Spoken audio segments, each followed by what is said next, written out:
karena perempuan Yahudi yang meracun Muhammad, membuat Muhammad mati syahid, masuk surga, berarti menurut logikamu, maka perempuan yang menyalib ya Muhammad, yang membuat Muhammad mati syahid, masuk surga itu berjasa. Hari ini, wah debatnya panas banget. Edis versus Zuma. Topiknya, Zuma bilang iblis itu berjasa karena tanpa iblis, Yesus nggak akan disalib. Dan tanpa penyaliban, orang Kristen nggak selamat. Edis langsung balas dengan analogi racun Nabi Muhammad. Saya nggak mau cuma putar ulang video ini.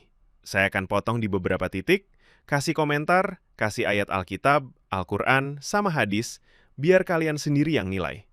Mana yang logikanya nyambung, mana yang cuma main-main kata. Dengerin baik-baik, jangan skip, karena ini sangat menarik untuk disimak dan memperkuat iman kita. Yuk, mulai. Anda sudah menyaksikan betapa banyak orang-orang Kristen yang kemudian mau tidak mau sudah mengakui bahwasanya iblis itu berjasa. Berjasa. Kok bisa berjasa? Karena menurut kalian, penyaliban itu adalah cara Tuhan menebus dosa Kristen. Tanpa iblis, tidak mungkin penyaliban itu terjadi. Karena iblislah sehingga penyaliban terjadi. Karena akibat penyaliban, Anda dan orang Kristen lainnya, dosanya ditebus. Betul? Baik. Kamu janji nanti kalau saya ngomong kamu nggak nurunkan saya? Silakan. Yang Baik. penting sesuai dengan tema. Jangan kau kemana-mana. Orang Baik. sudah kelebakan. Kau datang ditunggu, malah kau Jadi bahas yang teman-teman, lain. Silakan. kalau dia nurunkan saya, bahwa tanda dia ketakutan ya. Elah, Baik. Silakan, silakan. Jadi begini Juma, yang ingin saya tanyakan kepada kamu. Ya bertanya. Kau Boleh itu saya dari bicara? dulu begitu. Dari dulu Boleh kau saya bicara? begitu kau. Bertanya aja terus. Datang situ mau bertanya, bukan mau menjelaskan. Katanya kau pakar. Ya, yang saya tanyakan, kenapa kamu menyimpulkan bahwa iblis jadi pahlawan? Karena iblislah penyaliban itu terjadi. Baik. Nah, Baik. gitu. Pak, itu Saya aja ikuti. mau ditanya. Masa Saya boleh ditanya ngomong? lagi? Silakan. Boleh saya ngomong sekarang? Iya, silakan. Baik. Jadi kalau logika berpikir kamu seperti itu, nggak masalah, nggak masalah. Itu Karena dalil. menurut kamu, iblis berjasa. Karena apa iblis berjasa? Karena sudah menyalibkan Yesus sehingga terjadi keselamatan, begitu ya? Ya, betul. Oke. Berarti saya juga bisa punya logika begini nih. Silakan. Muhammad syahid karena diracun. Berarti orang yang meracun Muhammad itu berjasa membuat Muhammad mati syahid ya. Oke. Masuk surga. Silakan. Boleh begitu Iya, berpikirnya? silakan, silakan. Oke, baik. Jadi Apakah dosa saya ditebus? Baik, Karena menurut karena pola dia diracun. pikirmu, Tunggu, sebentar, tunggu, tunggu. saya kan mau menggunakan logika berpikirmu. Analogi itu Boleh nggak saya kembalikan. menggunakan logika Saya kembalikan. berpikirmu? Apakah dengan Nabi Muhammad diracun, dosa kami umat Islam ditebus? Kita kan bicara berjasa dulu, Ya, berjasa tunggu dulu. Berjasa. Kita karena- jangan bicara penebusan Hey, dulu. Idris, Kita bicara berjasa. mengenai Dengar, jasa. Diam dulu. Jasa, berjasa nggak kan gitu? Dengar. Iblis kenapa diturunkan? Jangan diturunkan, dinaikkan lagi. Edis itu nol. Saya katakan, seluruh lawan diskusi saya, yang paling bodoh pemahamannya tentang Bible, inilah dia orangnya nih, si Edis ini. Suruh dulu moderatormu jangan turunkan saya kalau kamu Ya, jagoan. makanya, jangan Gimana? ngeyel. Sekarang saya tanya sama mu, dengar. Kenapa? Kan? Kita bicara dulu tentang jasa, berjasa. Kau Apa- jangan bilang penebusan Dengar. dulu, berjasa dulu. Dengarkan, apakah orang Kau kan Islam mengatakan selamat? bahwasanya iblis berjasa. Dengar, Kita ngomong dengar, dari dengar. berjasa dulu, Dengar, berjasa. dengar. Jangan ngomong penebusan. Ini pakai ini. Pakai ini dulu. Dengarkan saya. Setelah saya bicara, kau bicara. Oke? Dengarkan. Kau mengatakan bahwasanya Zainab berjasa. Apa jasanya Zainab untuk kami umat Islam? Sabar dulu. Apa jasanya Zainab untuk kami? Ketika Zainab itu meracuni Nabi Muhammad, apa jasanya? Kami masuk surga? Dosa kami ditebus? Tidak. Silakan. Udah bisa saya bicara? Silakan. Baik, suruh moderatormu gak usah ketakutan sama saya. Jangan Tidak. disukan. Makanya jangan nyerocos karena suaramu Baik. juga keras. Nah, silakan. Baik. Silakan. Jadi begini Juma. Kalau bicara kita satu-satu dulu. Tadi kan kamu ngomong masalah berjasa. Jangan penebusan dulu. Oke. Kita kelarin dulu berjasanya. Silakan. Nah, menurut kamu karena iblis dan melalui tangan orang-orang Farisi menyalibkan Yesus, maka iblis berjasa, betul? Itu logikamu kan? Terus. Baik, berarti saya pun akan menggunakan logikamu karena perempuan Yahudi yang meracun Muhammad, membuat Muhammad mati syahid, masuk surga, berarti menurut logikamu, maka perempuan yang menyalib ya Muhammad, yang membuat Muhammad mati syahid masuk surga itu berjasa. Yang telah berjasa menyalib Tuhanmu sehingga dosamu ditebus. Sampai sini kau sudah paham? Baik, Nah, silakan. baik, saya tanggapi. Silakan. Jadi pertama Juma, saya membuat logikamu itu, yang tadi yang pertama, karena kamu berpikir demikian. Karena menurut kamu, iblis melalui tangan orang-orang Farisi menyalibkan Yesus dan terjadi keselamatan, maka iblis berjasa. Itu logikamu. Nah, saya balikan logikamu yang salah itu kepada agamamu sendiri. Berarti perempuan Yahudi yang telah meracun Nabi, dan karena hal tersebut Nabi syahid masuk surga, maka menurut pola pikirmu, maka perempuan Yahudi yang meracun Muhammad tersebut berjasa membuat Muhammad masuk surga. Kamu bukan menyerang apa yang diimani oleh orang Kristen, tetapi kamu menyerang hayalanmu yang seolah-olah itu diimani orang Kristen. Makanya kamu melakukan strawman argumen. Oke, stop dulu di sini. Saya mau potong. Barusan Zuma bilang iblis berjasa. Edis bilang itu strawman. Saya bilang, iya, itu memang strawman yang kental banget. Dengar ya, Alkitab sendiri nggak pernah bilang iblis berjasa. Baca Kisah Para Rasul 2 ayat 23. Dia yang diserahkan Allah menurut maksud dan rencananya yang tetap, kamu telah bunuh dengan menyalibkan dia melalui tangan orang-orang fasik. Allah yang rencanakan. Iblis cuma alat. Sama seperti di Kejadian 50 ayat 20.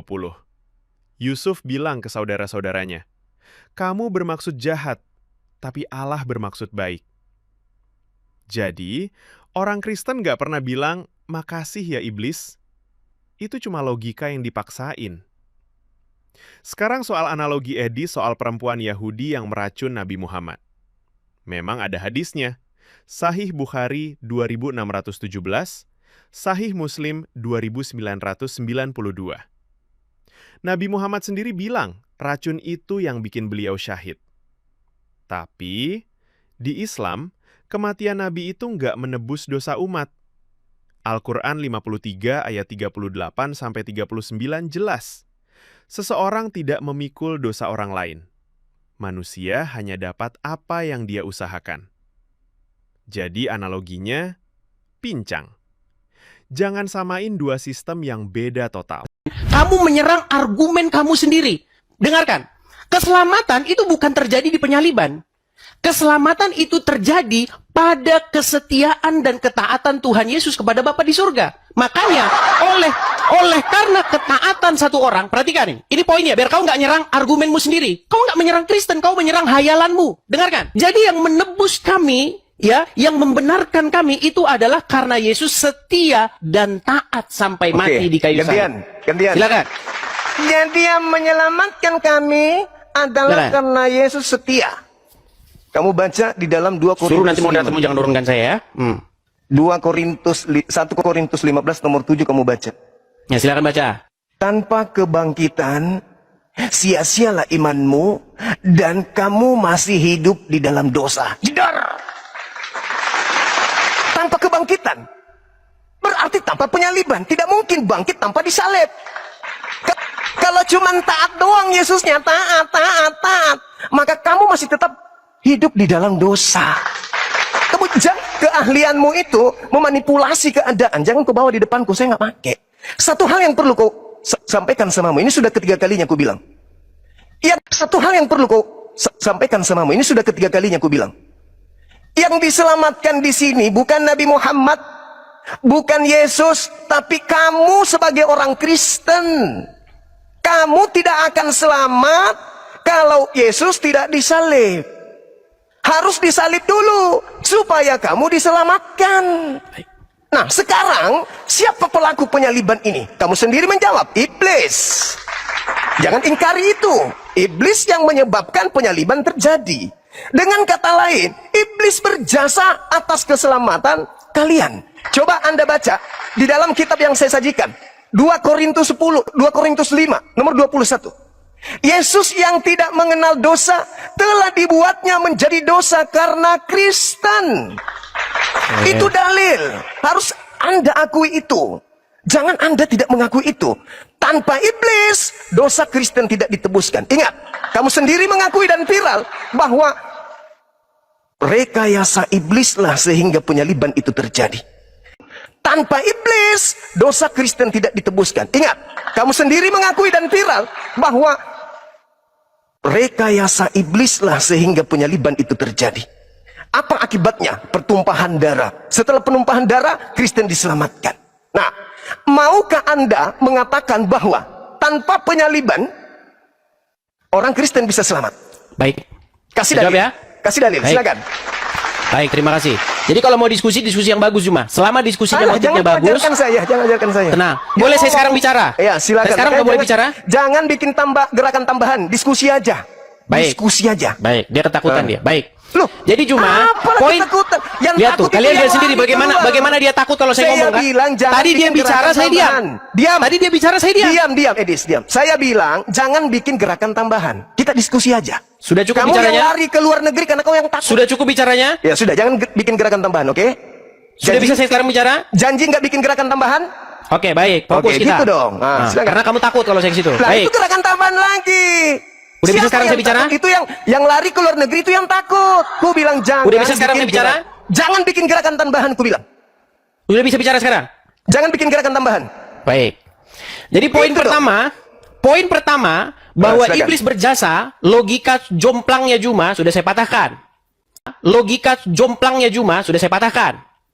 Logika kedua bahwa di dalam penyaliban terjadi keselamatan itu juga sudah saya patahkan. Sekarang yang ketiga. Poinmu yang ketiga. Saya belum nanya sama kamu nih. Kalau saya nanya sama kamu langsung meninggal nanti. Poin yang ketiga. Kamu bertanya begini. Kalau begitu, kalau tidak ada penyaliban berarti tidak ada keselamatan. Siapa Dalil? bilang? Dalil? Siapa bilang? Dalil? Kan kamu bilang begitu tadi. Dalil, saya kasih dalilnya tadi. Iya, kamu bilang kan tadi begitu. Kalau tidak ada akan penyaliban, tetap satu gimana? Saya boleh Korintus. bicara nggak ini? Waktu Saya saya menjawab, ngomong nggak ini? dalil 1 Korintus 15:17. Tanpa penyaliban, kau masih hidup dalam dosa. Betul tidak? Baik, saya jawab ya. Saya jawab. Dalil, jangan kau bantah dalil, Baik. silakan. Baik, saya jawab. Jadi teman-teman, seperti begini ya saya bilang. Oleh karena pelanggaran orang-orang Yahudi yang menyalibkan Tuhan Yesus, itu keselamatan sampai kepada bangsa-bangsa lain. Apalagi oleh karena ketaatannya. Itu tertulis ya. Nih, perhatikan. Di dalam Roma pasal yang ke-11, di sini dikatakan begini ya. Sebab jika pelanggaran mereka, maksudnya pelanggaran orang-orang Yahudi, berarti kekayaan bagi dunia, dan karena kekurangan mereka, maka kekayaan bagi bangsa-bangsa lain, terlebih-lebih lagi karena kesempurnaan mereka. Jadi orang Yahudi sekalipun menolak Yesus, itu menjadi berkat bagi bangsa-bangsa lain. Berita Injil itu disampaikan kepada bangsa-bangsa lain. Apalagi karena ketaatan atau karena orang Yahudi mendengar Yesus. Karena melanggar saja loh, melanggar saja. Berkat itu sampai kepada bangsa lain. Apalagi kalau orang Yahudi pada waktu itu menerima Yesus. Nah, itu kekristenan. Saya belum bertanya sama kamu ya. Saya belum bertanya sama kamu. Nanti kalau saya bertanya sama kamu, kamu meninggal di tempat kamu. Nah, silakan. Silakan kau bertanya sekarang kalau gitu. Nah, udah clear ya? Iya, Udah clear. kau bertanya. Ya, Sekarang apa sudah clear. pertanyaanmu? Silakan, Baik, kau pertanyaan bertanya. saya begini. Silakan. Menurut Al-Quran, apakah orang yang beriman itu bisa dipengaruhi atau dikuasai oleh setan? Ya, ini tema ini, tema. Ini tema ini, tema. Lah, jangan kamu tunggu dulu, tunggu. Jangan kau pakai ilmu yang kau sudah pelajari 2 hari 3 hari ini untuk nyerang. Ini tema. Kalau kau orang pintar, kau orang cerdas. ini kan udah kelar temanya, sudah kelar ini temanya. Ini belum. Oh, apa yang belum kelar? Apa yang belum clear? Coba Belum apa yang belum kelar clear? ini tema. Belum kelar ini tema. Enggak, yang belum clear bagian Kamu mana? hanya berkhotbah. Sekarang masuk bagian yang lebih dalam. Zuma terus ngegas. Kalau Yesus taat sampai mati di salib, dan penyaliban itu keinginan iblis, berarti Yesus taat ke iblis dong. Ini logika yang bikin saya geleng-geleng kepala. Coba baca Matius 26 ayat 39. Di Getsemani, Yesus berdoa, "Ya Bapakku, jikalau sekiranya mungkin, biarlah cawan ini lalu daripadaku. Tetapi janganlah seperti yang kukehendaki, melainkan seperti yang Engkau kehendaki." Dia tunduk ke Bapa, bukan ke iblis. Filipi 2 ayat 8 juga bilang, "Ia telah merendahkan dirinya dan taat sampai mati, bahkan sampai mati di kayu salib." Iblis memang pengen bunuh Yesus. Itu benar. Tapi yang tentukan caranya, waktunya, dan tujuannya Allah. Terus soal pertanyaan Zuma dari Al-Quran. Apakah orang beriman bisa dikuasai setan? Al-Quran 16 ayat 99-100 bilang, "Sesungguhnya setan itu tidak berkuasa atas orang-orang yang beriman dan bertawakal kepada Tuhan mereka. Kekuasaannya hanyalah atas orang-orang yang menjadikannya pemimpin." Jadi menurut Al-Quran sendiri, setan nggak bisa seenaknya nguasai orang beriman. Jangan pakai logika seolah-olah semua kejahatan otomatis jasa setan. Itu terlalu dipaksain. 1 Korintus 15:17. Tanpa kebangkitan, Kristen tetap ada di dalam dosa. Kamu nggak bantah itu. Baik, saya bantah. Nah, Baik. silakan. Bagaimana Baik. caranya orang Kristen berada di dalam dosa tanpa penyaliban? Tidak berada dalam dosa tanpa penyaliban. Silakan. Baik, saya jawab. Ah, silakan. Jadi itu berbicara tentang apakah Yesus itu sungguh-sungguh bangkit atau Alah, tidak. kenapa lari ke Yesus? boleh. Diam. Saya lagi. Kamu hanya menipu saja. Silakan. Yesus, sabar. Yesus taat. Dalam ketaatannya terlibat iblis. Percuma Yesus taat kalau iblis tidak terlibat dalam hal proses ketaatannya berhubungan dengan penyaliban. Sekarang permasalahannya adalah ketika kau katakan ketaatan Yesus yang menjadi simbol keselamatan Kristen, itu bohong, itu cara politik yang tidak bagus yang Anda lakukan. Tolong tunjukkan di mana perintah Bapa Elohim kepada Yesus agar dia mati disalib demi dosa-dosa orang bersalah. Ada? Sampai dia harus Anda tuduh taat. Ada Yesus menerima perintah. Kamu sudah mulai absurd nih. Seranganmu udah mulai nggak jelas nih. Tunggu. Atau kamu kurang istirahat atau bagaimana? Saya menanggapi pernyataanmu yang mengatakan Yesus taat sampai mati di atas tiang salib. Taat kepada siapa? Kepada iblis. Kepada Bapa di surga yang Tolong mengutusnya. tunjukkan dalil orang benar itu menjadi perintah Bapa untuk menyelamatkan orang-orang Kristen. Memang siapa yang memerintahkan untuk membunuh? Lalu Yesus taat kepada siapa? Kepada Bapa di surga. Mana dalilnya ketaatannya kepada perintahnya agar mati untuk orang-orang berdosa? Baik, saya jawab. Mana Jadi dalilnya? begini, Juma. Jangan. Baik. Dalil. Baik. Demikian. Kamu bilang tadi Yesus taat kepada Bapa. Yesus taat kepada Bapa supaya apa? Melakukan apa yang diperintahkan. Apa yang diperintahkan? mana Memberitakan perintahnya? kebenaran. Mana perintahnya Bapa untuk mati orang benar ini demi orang berdosa? Mana perintahnya? Itu logikamu sendiri. Lah, kamu yang mengatakan taat, Yesus taat kepada Bapa. Taat kepada Bapa untuk apa? Untuk memberitakan kebenaran. Ketika Iya. Tuhan Yesus Taat mati memberitakan. disalib. Boleh saya bicara? Enggak, dalil saya minta. Boleh saya bicara? Berpanjang lebar Anda berkhotbah. Dalil, Yesus taat. Kami Kristen diselamatkan bukan karena disalib, tapi karena Yesus taat kepada perintah-perintah Bapa. Oke, yang mau Yesus disalib iblis. Kalau Ya. Anda mengatakan, diam dulu. Berarti Yesus taat ke iblis. Oke, baik. Saya jawab Yesus pertanyaanmu. Taat, tunggu. Yesus taat ke iblis atau Yesus taat ke Bapa Elohim? Baik. Sudah selesai? Kok baik. Jawab dulu. Sudah selesai? Sudah, silakan. Jawab itu ya. Jadi ini Silakan. logika macam apa ini berpikirnya? Kalau Yesus dibunuh, disalibkan oleh orang-orang Farisi, artinya Yesus taat kepada orang Farisi gitu? Itu logikamu? Tadi kau katakan Yesus taat kepada Bapa. Iya, taat kepada Bapa di surga. Terus Taat menurut atas- kamu, taat karena atas Yesus perintah. disalibkan oleh orang-orang Farisi yang di belakangnya adalah iblis, berarti Yesus taat kepada iblis. Itu Karena logikamu. mengikuti keinginan iblis. Ya, itu logikamu seperti itu. Lalu Baik. Jadi menurutmu, karena Muhammad diracun oleh orang Yahudi, berarti Muhammad taat kepada yang meracun.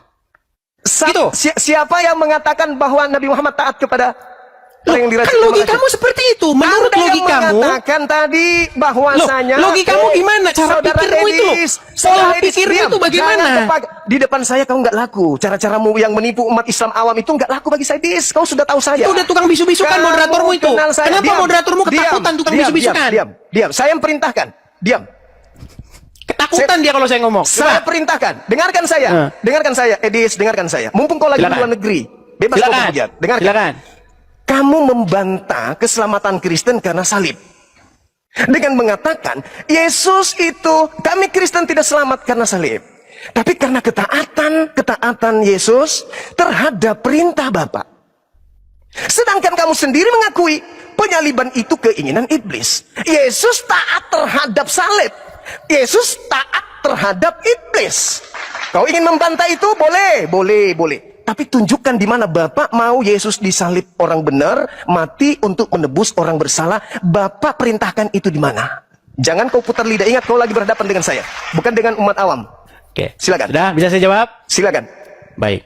Makanya kamu cocok diskusinya sama Rudi Yohanes kamu. Kamu Sama jangan orang-orang. lebay, jangan Gimana? bikin Saya boleh gerakan ngomong nggak? tambahan. Ketika saya ngomong, kenapa kamu Jangan panik? bikin gerakan tambahan. Boleh nggak saya ngomong? Boleh nggak saya Jangan ngomong? bawa-bawa orang. Kamu aja dengan saya. Kamu aja dengan saya. Nggak usah kau lebay di sini. Di Indonesia, andaikan kau masih di sini, kau nggak laku. Di Indonesia kau nggak laku. Di luar negeri kau laku karena kau penghujat kelas kakap. Sekarang kau bicara. Kenapa kau tukang bisu-bisukan, Juma? Di mana bentuk ketaatan Yesus terhadap penyaliban? Di mana penyaliban? Kalau itu saya dari mau Bapak? menjawab, kau jangan Silakan. panik bisu-bisukan saya. Ini tangan saya Makanya begini ya. jangan bikin Dan nih, gerakan tangan saya tambahan. begini nih. Lihat ya. Masa orang yang menurut dijagokan? logikamu, menurut Orang dijagokan logikamu ya, gerakan tambahan. karena menghadapi saya. menurut Silakan. logikamu, karena Yesus disalibkan, berarti Yesus taat sama iblis. Lalu taatnya Berarti Yesus menurut mana? logika somplangmu, karena Muhammad diracun perempuan Yahudi, tentu saja yang merasuki perempuan Yahudi itu adalah iblis. Di mana? Coba kamu setuju nggak? Yang merasuki Ketaatanmu. perempuan Yahudi yang meracun Muhammad itu adalah iblis? Setuju nggak kamu? Saya mengatakan, apakah Nabi Muhammad taat kepada keadaan itu? Apakah Muhammad taat kepada Allah atau kepada iblis? Kepada Allah. Oke, Ada nggak berarti Allah? yang merasuki Ada nggak Allah? perempuan Dengar. Yahudi untuk Ada meracun tidak Muhammad Allah memerintahkan? itu adalah iblis Ada atau nggak Allah? Allah? Ada nggak Allah memerintahkan kepada Senap untuk meracun? Oke, ada nggak Tuhan memerintahkan iblis untuk menyalib Yesus? Tidak ada. Ya tidak ada. Terus kenapa kamu berpikir seperti itu? Terus faktanya Yesus disalib. Ayo. Oke. Berarti Terus iblis masalahnya berhasil. di mana? Masalahnya di mana? Iblis berhasil menyalib atau tidak? Berhasil. Apakah Bapak mau Yesus disalib? Nah, Iblis berhasil menyalib atau tidak? berhasil. Apakah Bapak mau Yesus disalib? Tidak. Berarti penyaliban ini ketaatan Yesus terhadap siapa? Kepada Bapa di sorga. Berarti Bapak yang mau dia disalib? Bapa di sorga memerintahkan Yesus supaya jangan lari dari penyaliban itu. Di mana dalilnya? Hadapi penyaliban itu. Jangan kabur. Dalil. Baik. Ketika Tuhan Yesus berdoa di Taman Getsemani, apa yang Tuhan Yesus inginkan? Ya Bapa, jikalau engkau mau, lalukanlah cawan ini daripadaku. Tetapi bukan kehendakku yang terjadi, melainkan kehendakmu. Apa Terus? kehendak Bapa di sorga? Apa? Kehendak Bapa di sorga adalah supaya Tuhan Yesus terus memberitakan kebenaran, sekalipun diancam mau dibunuh, sekalipun diancam mau disalibkan, mana sekalipun. dalilnya? Boleh saya Mana ngomong? dalilnya? Mana dalilnya? Bahwa Keseluruhan Bapak Injil itu dalilnya. Keseluruhan Injil itu dalilnya. masalah Di mana di situ Tuhan Yesus memberitakan kebenaran. Hai ahli-ahli Taurat dan orang-orang Farisi, hai ular-ular beludak dan seterusnya. Ketika Tuhan Yesus memberitakan kebenaran, orang-orang Yahudi ahli Taurat itu mengancam akan membunuh Yesus. Apakah Tuhan Yesus berhenti? Tidak. Apakah dalil. Tuhan Yesus takut? Baca seluruh Dalil. Injil. Baca seluruh Injil. Masa begitu? Baca seluruh Al-Quran. Ya sudah, Juma. Intinya poin pertama, poin ke-1, poin kedua sudah saya bantah dari kamu. Iya, bantah kosong. Giliran saya bertanya, kamu sanggup nggak kalau saya bertanya? Bantah kosong. Kalau saya Bantah bertanya, kamu kosong. sanggup nggak? Bantah kosong. Oke, hampir 20 menit kita dengerin mereka ribut. Saya ringkas saja. Pertama, klaim iblis berjasa itu bukan ajaran Kristen. Itu logika yang dipelintir. Alkitab bilang Allah yang merencanakan. Kisah 2 ayat 23, Yesaya 53 ayat 10, Yohanes 10 ayat 18. Kedua, analogi racun Nabi Muhammad nggak sepadan. Di Islam nggak ada konsep penebusan dosa lewat kematian Nabi. Ketiga, Yesus taat kepada Bapaknya, bukan kepada iblis. Doa Getsemani dan Filipi 2 ayat 8 sudah cukup jelas. Debat itu bagus, asalkan jujur sama sumbernya. Jangan ambil satu ayat terus diputar-putar. Kalau kalian punya tanggapan, ayat tambahan, atau mau bantah saya, tulis di komentar, saya baca semua. Subscribe, like, nyalain lonceng, supaya nggak ketinggalan bedah debat berikutnya. Saya cukupkan sampai di sini. Wassalamualaikum, dan Tuhan memberkati.